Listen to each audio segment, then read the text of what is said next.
Bien, donc dans cette vidéo, je vais présenter une solution par rapport au DS. Euh, donc là, le DS s'intéresse principalement à la structure de type art binaire de recherche. Donc on a déjà vu ensemble en TD. Et l'objectif étant de manipuler euh, cette, euh, cette structure. Déjà, l'objectif est de déclarer cette structure afin d'instancier des objets de type art binaire de recherche et ensuite de compléter cela avec des méthodes qui permettent de créer un art binaire de recherche en insérant des éléments, de vérifier que cet art binaire de recherche est bel et bien euh, un arbre de type art binaire de recherche, mais aussi l'idée est d'être en mesure de supprimer des éléments tout en sélectionnant des éléments particuliers à supprimer. Voilà en gros le contenu du DS de ce second semestre. Alors, tout d'abord, première question, créer une classe ABR afin de modéliser une structure de type arbre binaire de recherche. Cette classe doit contenir des attributs, un constructeur ainsi que des accesseurs et mutateurs. Euh, donc, première étape, on crée une classe de type ABR, d'accord, euh, avec des attributs. Donc là, en l'occurrence, un élément d'un arbre binaire de recherche est constitué de trois attributs. Le premier attribut, il s'agit de la valeur, donc c'est un arbre binaire de recherche, il contient des entiers, d'accord. Donc le premier attribut est un entier. Le second attribut et le troisième, ce sont les enfants du nœud. Donc, on a un fils gauche et un fils droit. Ces deux éléments sont de type ABR. D'accord. On a déjà vu ces choses-là en PD. Et vu que ces trois éléments, ces trois attributs ont été déclarés en tant que private, donc l'idée est aussi de définir des accesseurs et des mutateurs pour chaque élément. Donc, pour l'attribut valeur, nous avons un accesseur getValeur qui permet de récupérer cet attribut et nous avons une méthode setValeur qui permet de modifier la valeur de cet attribut. D'accord. De même pour les deux autres attributs, fils gauche et fils droit. Donc, pour le fils gauche, on a getFilsGauche qui permet de récupérer le fils gauche, c'est-à-dire le sous-arbre gauche de notre élément. Et nous avons cette fils gauche qui permet de modifier la valeur du fils gauche avec l'élément qui est en paramètre de cette méthode. Et le contenu du mutateur est tout simplement dis.fils gauche reçoit fils gauche. Il s'agit d'une affectation simple. Okay. De même pour fils droit. Voilà. Donc là, nous avons déclaré notre classe ABR avec ces trois attributs, les accesseurs et mutateurs. Il nous manque que le constructeur. Donc là, on peut déclarer un constructeur par défaut, mais là, ce qui nous intéresse, c'est un constructeur qui permet d'initialiser les trois attributs de notre élément d'arbre binaire de recherche. Pourquoi? Parce qu'évidemment, nous allons insérer des valeurs dans notre arbre binaire de recherche, nous allons construire notre arbre binaire de recherche, et du coup, on aura besoin d'un constructeur qui permet d'initialiser les différents attributs. Okay, donc le constructeur est public, il reprend le nom de la classe, on a les trois paramètres qui permettent d'initialiser nos attributs, et par la suite, il suffit d'effectuer les différentes affectations. Donc, dis.valeur reçoit valeur, dis.fiscoche reçoit fiscoche, et enfin, dis.fis3 reçoit fis3. Okay. Donc, jusqu'à présent, rien de particulier. On déclare une classe de type ABR. On définit les attributs, les accesseurs et les mutateurs, ainsi que le constructeur. Donc là, c'est par rapport à la première question du DS. Par la suite, on nous demande de compléter notre classe avec une méthode insérée qui permet d'insérer des valeurs entières dans un objet de type ABR. Donc, on a déjà vu ça en TD. Cependant, là, il y a une particularité, c'est qu'on nous demande de définir une méthode d'insertion qui permet d'insérer plusieurs valeurs en même temps. Okay. Donc, quel est le meilleur moyen de stocker ou de représenter plusieurs valeurs au sein d'une même variable, c'est bien évidemment d'utiliser un vecteur ou un tableau. D'accord? Donc là, je vous ai présenté, je vous ai suggéré une signature de la méthode d'insertion. Donc c'est une méthode qui ne retourne rien. C'est une méthode void, c'est une méthode d'instance hein, de notre objet ABR avec comme paramètre un tableau d'entier. Et là, j'ai précisé que cette méthode, elle utilise soit elle-même la récursivité, ou bien elle fait appel à une méthode qui, qui utilise la récursivité. D'accord? Donc là, on va essayer de voir... alors, juste une petite remarque, les solutions que je donne, c'est juste des solutions parmi d'autres. Hein. Voilà. Il n'y a pas que ces solutions qui fonctionnent. Donc, c'est juste une suggestion de solutions. Et bien évidemment, on peut faire le même travail avec d'autres solutions. Mais là, c'est un peu les solutions les plus, on va dire, les plus straightforward, les plus simples. Okay? Donc, voici la solution que je propose. Pour faire simple, j'ai décidé de couper le code en deux sous-méthodes. Donc là, j'ai ma méthode insertion. D'accord, donc public void insertion avec le tableau de valeurs en paramètres. Et ensuite, pour réutiliser la méthode insertion nœud que nous avons vu ensemble en TD, qui permet d'insérer un nœud dans un arbre binaire de recherche, ce qu'il suffit de faire en réalité, c'est de définir une boucle for, d'accord, qui va faire une itération sur le tableau de valeurs, et pour chaque valeur, l'idée est d'insérer cette valeur au niveau de notre arbre. Donc l'idée c'est d'appeler la méthode insertion nœud que nous avons déjà vue ensemble en TD. Donc, en réalité, il suffit de reprendre la méthode qu'on a vue en TD et de lui faire appel à l'intérieur d'une boucle for qui permet d'itérer hein, ou de parcourir les différentes valeurs à insérer. Donc là j'ai une boucle for. Ça commence, donc l'indice commence de 0 jusqu'à tab.length, et on va parcourir tout le tableau à insérer. Et ensuite, au niveau de chaque itération, qu'est-ce qu'on fait? On fait appel à la méthode insertion nœud avec comme paramètre tab de i. C'est-à-dire à chaque fois, j'appelle la méthode avec une valeur à insérer. Okay, et ensuite, je fais i++, c'est-à-dire j'avance dans mon tableau. Okay, donc la insertion, elle fait appel à insertion nœud qui, elle, est une méthode récursive. Donc insertion nœud, on l'a déjà vu ensemble en TD. Je vais faire un petit rappel. Bon, c'est une méthode que j'ai déclarée comme étant private. Hein? C'est une méthode que j'ai déclarée comme étant private. Pourquoi? Parce qu'on en fait appel uniquement à l'intérieur de la classe ABR. J'ai un entier en paramètres. Alors, l'idée, c'est de faire quoi? Déjà, le premier test, c'est un test qui correspond à notre cas de base. Est-ce que la valeur à insérer se trouve sur l'élément hein, courant? Alors, si c'est le cas, la valeur existe, donc il n'y a rien à faire. Sinon, je teste. Est-ce que la valeur à insérer est inférieure à this.getValeur? C'est-à-dire qu'elle est inférieure à la valeur de l'élément sur lequel je me trouve. Alors, si c'est le cas, ça veut forcément dire que l'insertion va se faire dans le fils gauche. Okay, dans le fils gauche, c'est-à-dire dans le sous-arbre gauche. Donc je teste si le sous-arbre gauche est différent de nul. Qu'est-ce que je vais faire? Je vais effectuer un appel récursif.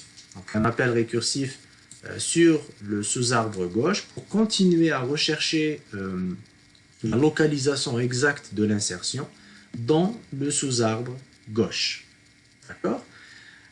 Maintenant, si le sous-arbre gauche, c'est-à-dire this.get fils gauche est égal à nul, à ce moment-là, ça veut dire que j'ai atteint l'endroit exact où l'insertion doit se faire. Alors là, il ne me reste plus qu'à créer un nouvel élément, new ABR, d'accord, avec comme paramètre la valeur à insérer, et je mets nul dans le fils gauche et dans le fils droit. Pourquoi? Parce que c'est une feuille. Hein. L'insertion se fait toujours dans les feuilles.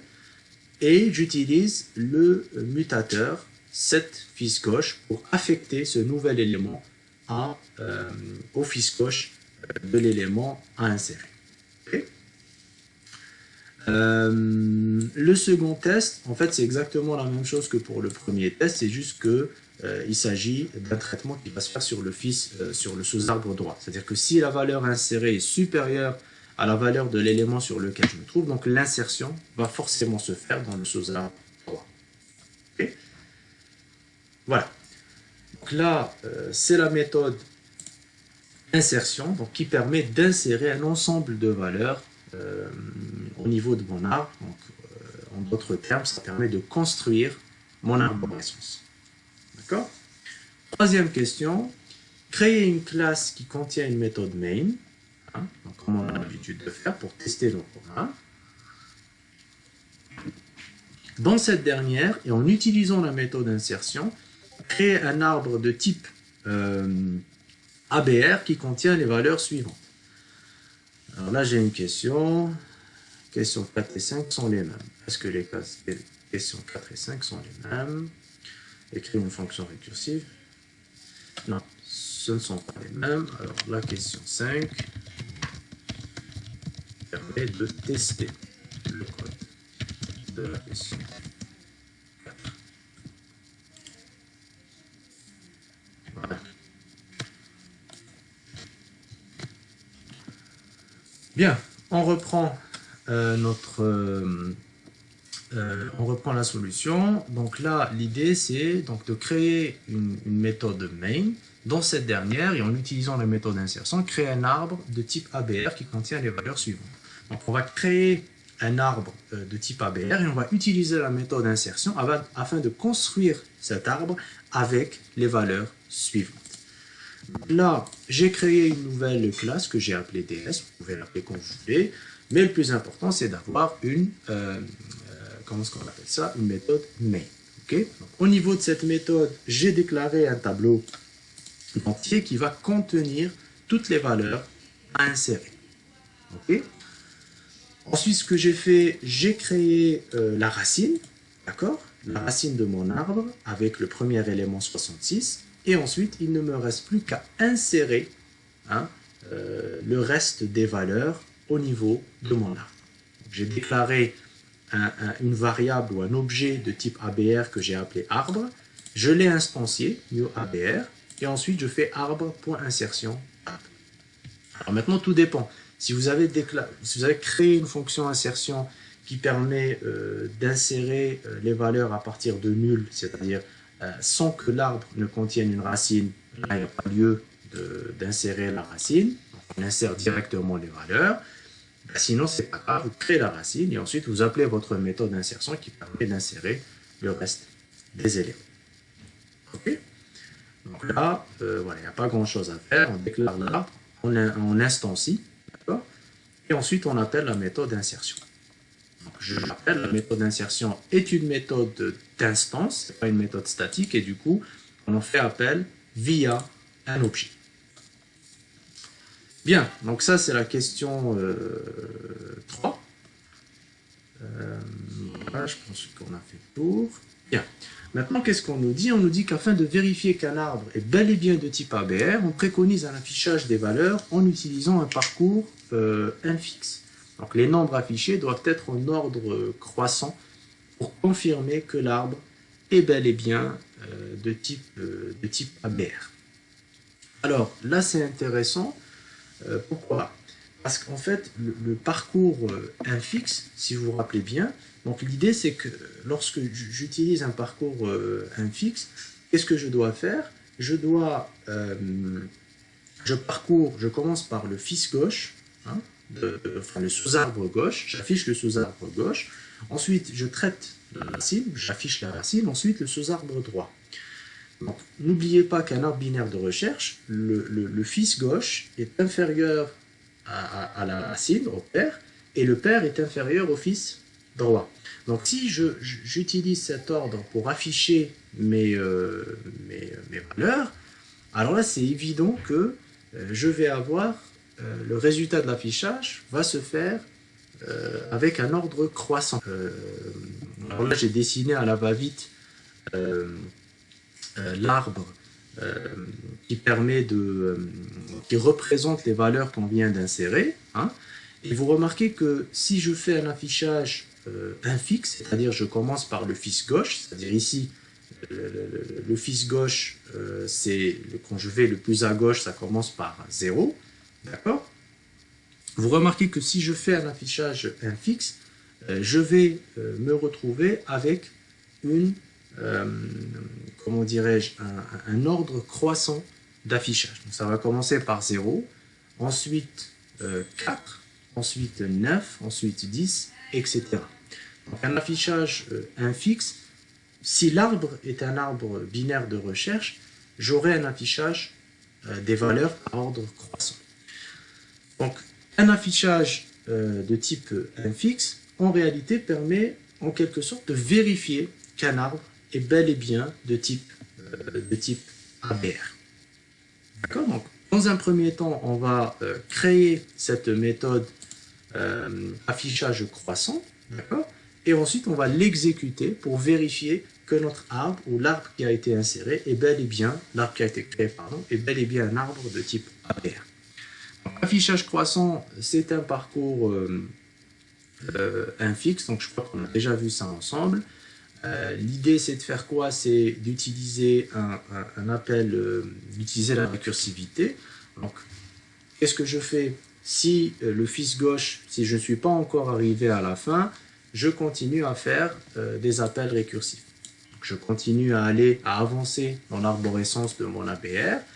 Et lorsque j'arrive à la fin, c'est-à-dire que lorsque this.getFisGauche est égal à nul, je ne peux plus aller un peu plus à gauche, il n'y a plus rien à gauche. Qu'est-ce que je fais? J'affiche le fils gauche, j'affiche la valeur. Okay? Et une fois la valeur affichée, je m'intéresse au fils droit de cet élément. Et je fais la même chose pour le sous-arbre droit. D'accord? Jusqu'à ce que j'arrive à la fin, j'arrête les appels récursifs.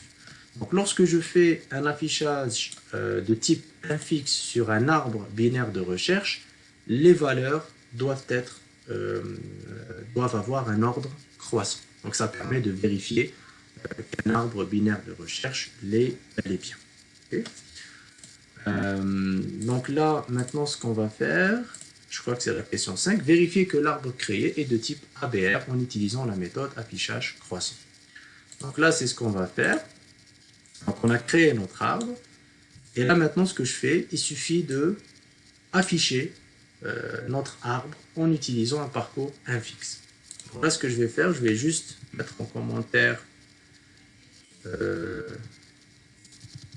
voilà. Et on va exécuter pour voir si notre arbre est bel et bien de type ABR. Donc là, on exécute. Donc là, on a notre affichage. Vous remarquez que les valeurs sont classées par ordre croissant. Donc, on a utilisé un parcours infixe sur notre arbre.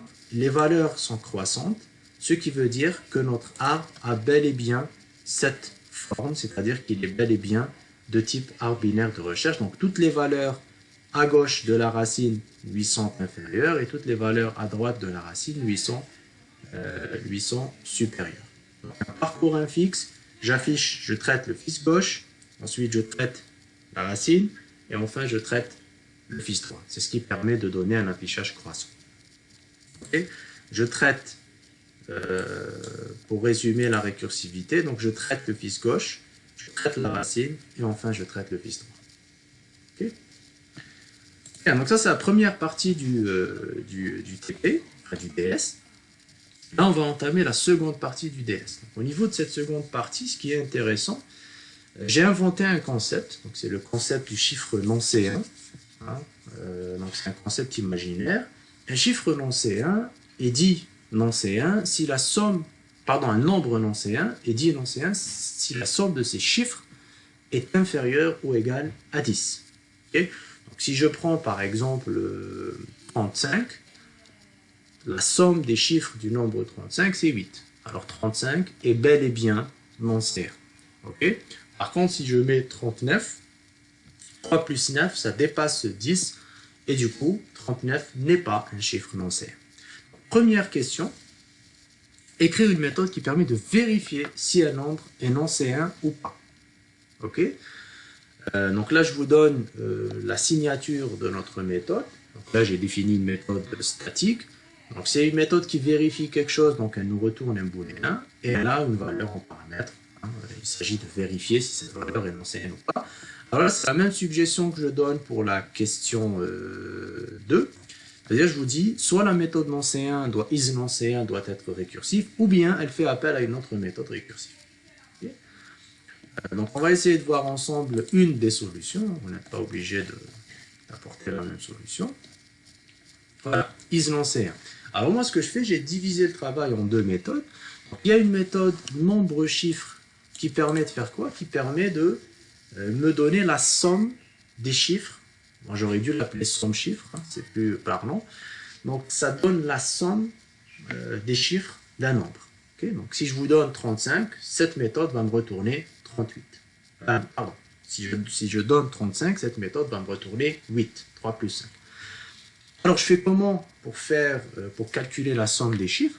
Alors si vous vous rappelez, en TD, on avait traité une question qui permettait de retourner les chiffres d'un nombre. Donc si je vous donne 3545, je vais avoir 5, 4, 5 et 3. Et donc, pour avoir ça, l'idée c'est de diviser le nombre par 10 et de prendre à chaque fois le reste de la division. Hein? Et donc là, l'idée c'est de faire quoi? C'est d'utiliser une fonction récursive qui permet à chaque fois de sommer les restes de division. Donc là, par exemple, on va commencer par le cas de base, comme toujours. Quel est le cas de base? Je m'arrête lorsque la division, non pas le reste, mais le résultat de la division est égal à 0. C'est-à-dire que je suis arrivé à la fin. J'ai effectué plusieurs divisions par 10, et là, il ne reste plus rien à diviser. Je vais juste voir s'il y a des questions. Non, il n'y a pas de questions. Et donc là, qu'est-ce que je retourne? Je retourne le reste de la dernière division. Okay, donc ça, c'est le cas de base. Maintenant, si ce n'est pas le cas, à chaque fois je retourne val pour 110, c'est-à-dire le reste de la division, plus je fais un appel récursif, mais en paramètre, je ne donne pas valeur, mais val divisé par 10. C'est-à-dire, je fais modifier le paramètre pour converger vers le cas de base, qui est lorsque le résultat de la division est égal à 0. Donc vous remarquez que c'est toujours le même principe pour la récursivité, et on l'a utilisé dans ce cas pour calculer le nombre, ou la somme des chiffres d'un nombre. Bien. Ensuite, l'idée, c'est d'utiliser NB-chiffre, d'accord, dans la méthode isNancéen. Donc là, c'est juste, c'est trivial. Si NB-chiffre est inférieur ou égal à 10, return true, c'est-à-dire que le nombre est bel et bien nancéen, sinon on retourne false. Ok? Donc là, c'est pour répondre à la question 6. Maintenant, pour la question 7, qu'est-ce qu'on nous demande de faire? On nous demande d'écrire une méthode getValeur nancéenne qui permet de récupérer la liste des valeurs nancéennes qui ne sont pas positionnées sur des feuilles. C'est-à-dire, je m'explique, j'ai un arbre, d'accord? Cet arbre est composé d'entiers.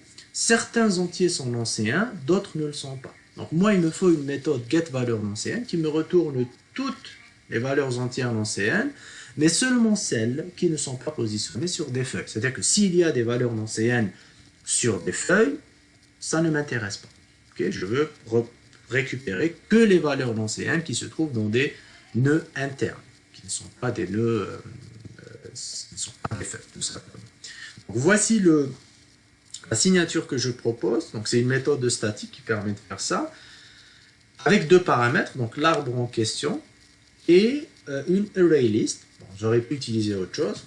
J'ai utilisé une ArrayList, ou j'aurais pu utiliser un tableau par exemple, pour retourner l'ensemble des valeurs nancéennes qui ne sont pas positionnées sur des feuilles. Voilà, donc a priori, quelle est la solution qu'on peut envisager? Donc là, voici la solution que je propose.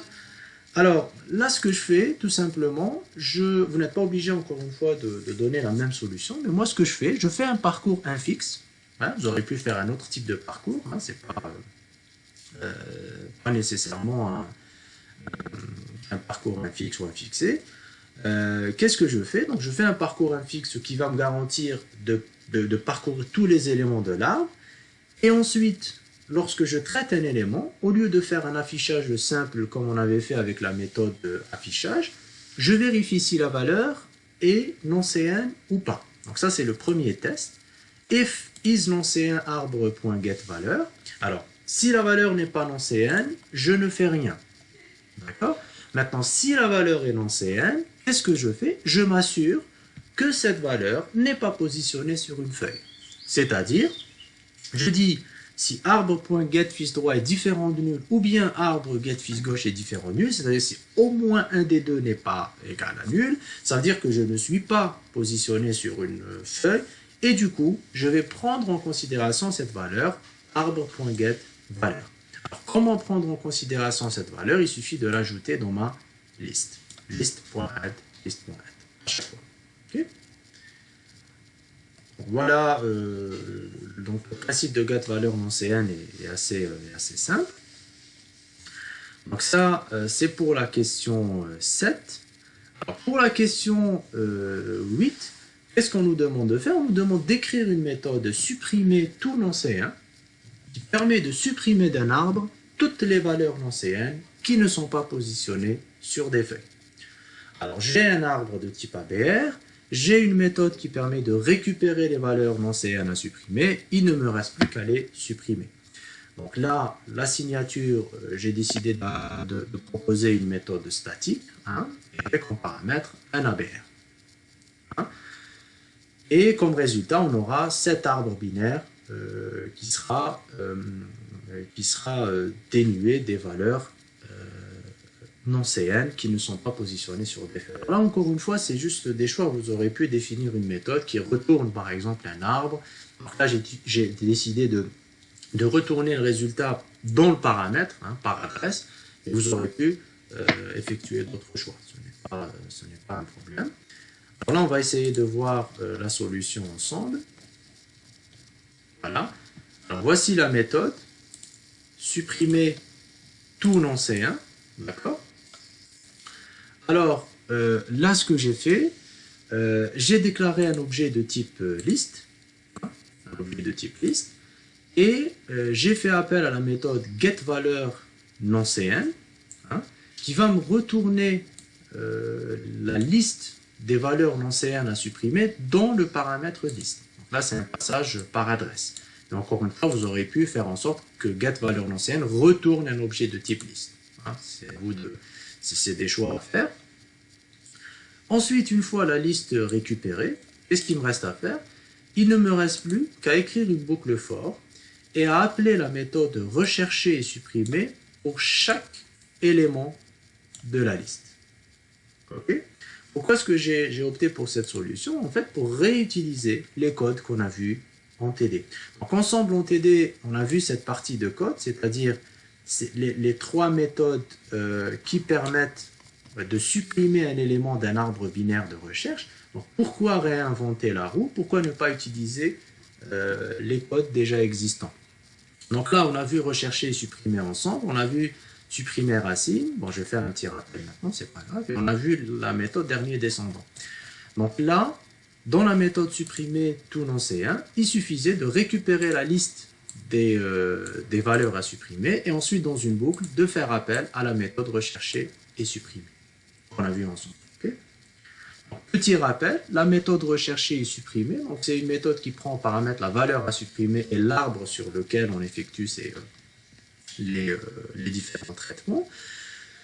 Alors là, c'est notre cas de base. Lorsque je trouve la valeur à supprimer, c'est-à-dire if x égale à 1.getValeur, qu'est-ce que je fais? Je fais appel à la méthode supprimer racine qui, elle, va faire la suppression en tant que telle. D'accord? Et qu'est-ce que j'ai aussi? Donc, dans le cas où la valeur à supprimer est inférieure à a.getValeur, c'est-à-dire que la suppression va forcément se faire au niveau du sous-arbre gauche. Donc, j'effectue un appel récursif sur le sous-arbre gauche. Et dans le cas inverse, c'est-à-dire si la valeur est supérieure, la valeur à supprimer est supérieure à la valeur sur laquelle de l'élément sur lequel je suis positionné, je fais appel au sous-arbre droit. Okay. Et voilà, sinon donc, je fais appel à supprimer racine, c'est la méthode qui effectue la suppression en tant que telle. Et donc là, pour cette suppression, donc si je suis positionné sur une feuille, ou bien si je suis positionné sur un élément où un de ces deux enfants est égal à nul, alors là, ça ne pose pas de problème, parce que si, par exemple, ici, le fils gauche est égal à nul, il suffit de retourner le fils droit. Et inversement, si le fils droit est égal à nul, il suffit de retourner le fils gauche. Comme on avait vu ensemble, là, il s'agit du deuxième cas de figure. Il suffit de remonter, c'est-à-dire que l'enfant hérite du père. Maintenant là, il s'agit de traiter le dernier cas de figure, c'est lorsque l'élément à supprimer a deux enfants. Alors là, si vous vous rappelez, l'objectif était de rechercher d'abord le dernier descendant, c'est-à-dire qu'on va dans le sous-arbre gauche et on récupère l'élément le plus grand. Donc, dernier descendant, donc on va dans le fils gauche, parce que je fais appel au fils gauche, et ensuite on va à droite max. On va à droite, jusqu'à ce qu'on arrive à la fin et on retourne l'élément le plus grand. Okay? Une fois cet élément récupéré, qu'est-ce qu'on fait? Donc on prend la valeur de cet élément et on l'affecte à l'élément à supprimer. Donc on met A point cette valeur, F point, en paramètre, on lui passe la valeur du dernier descendant. Une fois cette opération terminée, il ne nous reste plus qu'à supprimer, tout simplement, il ne nous reste plus qu'à supprimer le dernier descendant. Okay, on fait cela avec la méthode rechercher et supprimer. Voilà. Donc, il suffit de faire appel à rechercher et supprimer. Voilà. C'est ce qui permet de supprimer toutes les valeurs non CN qui ne sont pas positionnées sur des feuilles. Supprimer tout non C1. Voilà. Donc, 9e question, exécuter la méthode supprimer tout non C1 sur l'arbre précédemment créé. Donc là, au niveau du main, donc pour exécuter cette méthode, il suffit de faire appel à supprimer tout non C1 avec comme paramètre l'arbre que nous avons créé. D'accord? Dernière question. En utilisant la méthode affichage croissant, vérifiez que l'arbre résultant est toujours de type ABR et que les valeurs non CN qui ne sont pas positionnées sur des feuilles ont bel et bien été supprimées. Donc là, on va utiliser affichage croissant. Donc pour afficher l'arbre sous forme, donc pour avoir un ordre croissant des valeurs, donc déjà ça va nous permettre qu'après l'opération de suppression, l'arbre est bel et bien de type ABR, c'est-à-dire qu'on n'a pas modifié la structure de notre arbre binaire de recherche. Et la deuxième vérification à faire est que les valeurs non CN ont bel et bien été supprimées. Donc là, pour faire cette vérification, il suffit d'appeler la méthode affichage croissant. Donc, avant d'effectuer ce test ensemble, donc voici notre arbre. Donc là, vous remarquez que les nœuds que j'ai mis, que j'ai encadrés, donc tous les nœuds encadrés, ce sont des valeurs non CN. Donc, vous remarquez que 4, 9, 0, 10, 12, 24, 17, 33, 44, 63, 62, 125 sont toutes des valeurs non CN. C'est-à-dire que la somme de ces valeurs ne dépasse pas 10. 1 plus 2 plus 5, ça donne 8. 3 plus 3, ça donne 6. 4 plus 4, ça donne 8, etc. Donc, ce sont des valeurs non CN. Par contre, la suppression, pour la suppression des valeurs, on ne va pas supprimer toutes ces valeurs, mais on va supprimer uniquement les valeurs qui ne sont pas positionnées dans des feuilles. Et donc là, vous remarquez que les valeurs encadrées et qui sont barrées sont les valeurs à supprimer. Donc, en l'occurrence, 0, 9, 10, 17, 33, 44, 63 et 125 sont à supprimer. Cependant, 62, 24, 12 et 4 ne sont pas supprimés. Pourquoi? Parce que ce sont des valeurs qui sont positionnées sur des feuilles. Et comme l'énoncé l'indique, on ne supprime pas ces valeurs. Okay? Donc, on va exécuter pour tester notre programme, s'il fonctionne. Donc j'exécute. Et on va voir le résultat dans la console. Bien, alors là, avant, c'est-à-dire ça, c'est l'état de notre arbre avant l'opération de suppression. Donc là, vous remarquez que nous avons toutes les valeurs. 0, 4, 9, 10, 12, 17, 24, 33, etc. Donc, ces valeurs représentent notre arborescence. D'accord? Par la suite, donc là, ce sont les valeurs non CN à supprimer. Donc vous remarquez, voici les valeurs à supprimer, c'est-à-dire 0, 9, 10, 17, 33, 44, 63. Donc ce sont des valeurs qui qui ne sont pas positionnés sur des feuilles. Donc vous remarquez par exemple que 4 et 12 ne figurent pas parmi les valeurs à supprimer. Et enfin, nous avons l'arbre résultant, c'est-à-dire l'arbre final après suppression. Première remarque, nous avons un ordre qui est bel et bien croissant, c'est-à-dire 4, 12, 24, 49, 56, 62, 66, 77, etc. C'est-à-dire que l'arbre final est bel et bien de type ABR. Ça, c'est la première constatation. La seconde constatation, c'est de vérifier si les valeurs nancéennes qui ne sont pas sur une feuille ont bel et bien été supprimées. C'est-à-dire que 0, 9, 10, 17, 33 ne doivent pas figurer dans le résultat. 0, 9, 10, 33, 17.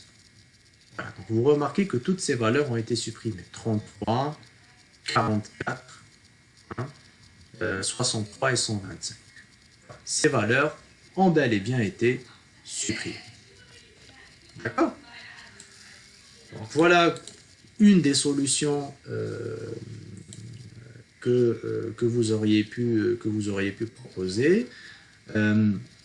Donc là, bien sûr, je vais uploader cette solution sur mon site personnel.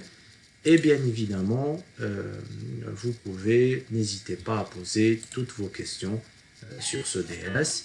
Je vais aussi vous poster vos notes, d'accord? S'il y a des choses qui clochent, n'hésitez pas à me contacter. Voilà, je vous remercie.